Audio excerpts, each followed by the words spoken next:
जीवन बीमा खास तरह का इत्मीनान है कि आप हो ना हो, लेकिन जिन्हें आप प्यार करते हैं उन्हें पैसों की परेशानी कभी ना आए।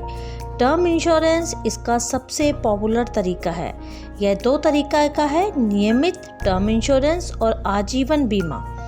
आइए आज डिस्कस करते हैं इसी के बारे में। यदि आपकी उम्र 40 वर्ष से ज़्यादा है और आपके लिए आजीवन टर्म इंश्योरेंस बेहतर है।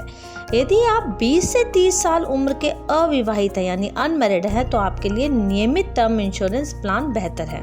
आमतौर पर टर्म इंश्योरेंस के इसे नाम से जाना जाता है। ये पॉलिसी तय अवधि के लिए वैध होती है और बीमित व्यक्ति की असामयिक मृत्यु की स्थिति में लाभार्थी को निश्चित राशि भी मिलती है।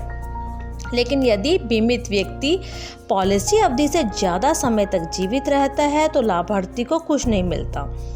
टर्म इंश्योरेंस प्लान के लिए हर साल प्रीमियम का भुगतान करना होता है। युवाओं के लिए इस प्रीमियम की राशि कम है, लेकिन जैसे पॉलिसी होल्डर की उम्र बढ़ती है टर्म इंश्योरेंस प्लान का प्रीमियम भी बढ़ता जाता है। आजीवन टर्म इंश्योरेंस क्या है? Whole life term insurance policy नियमित टर्म इंश्योरेंस के उल्ट जीवन भर के लिए वैध होती है।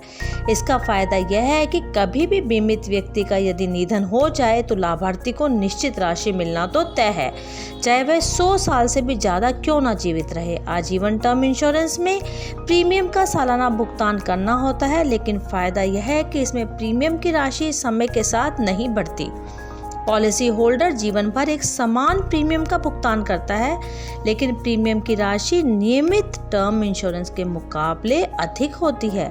कुछ आजीवन टर्म इंश्योरेंस के पॉलिसी होल्डर जब चाहे प्रीमियम चुकाना बंद कर देते हैं और कर सकते हैं और उस समय तक जमा की गई राशि वापस भी ले सकते हैं। इसका फायदा यह है कि आजीवन टर्म इंश्योरेंस में प्रीमियम को कई एसेट से निवेश किया जाता है। यदि बीमा कंपनी को इससे कोई लाभ है तो वह पॉलिसी होल्डर को बोनस देती है। रेगुलर टर्म इंश्योरेंस प्लान में यह लाभ नहीं मिलता। जीवन बीमा कंपनी का इसमें इसीलिए इत्मीनान है हमें कि अगर हम हो या ना हो, लेकिन जो हमारे पीछे हमारे अपने छूट जाते हैं उन्हें कभी पैसों की परेशानी ना हो।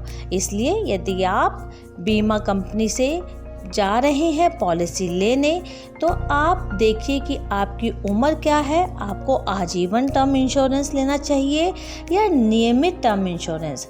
अगर आप उनसे बात करेंगे तो आपको अपनी पॉलिसी के बारे में ज़्यादा पता चलेगा।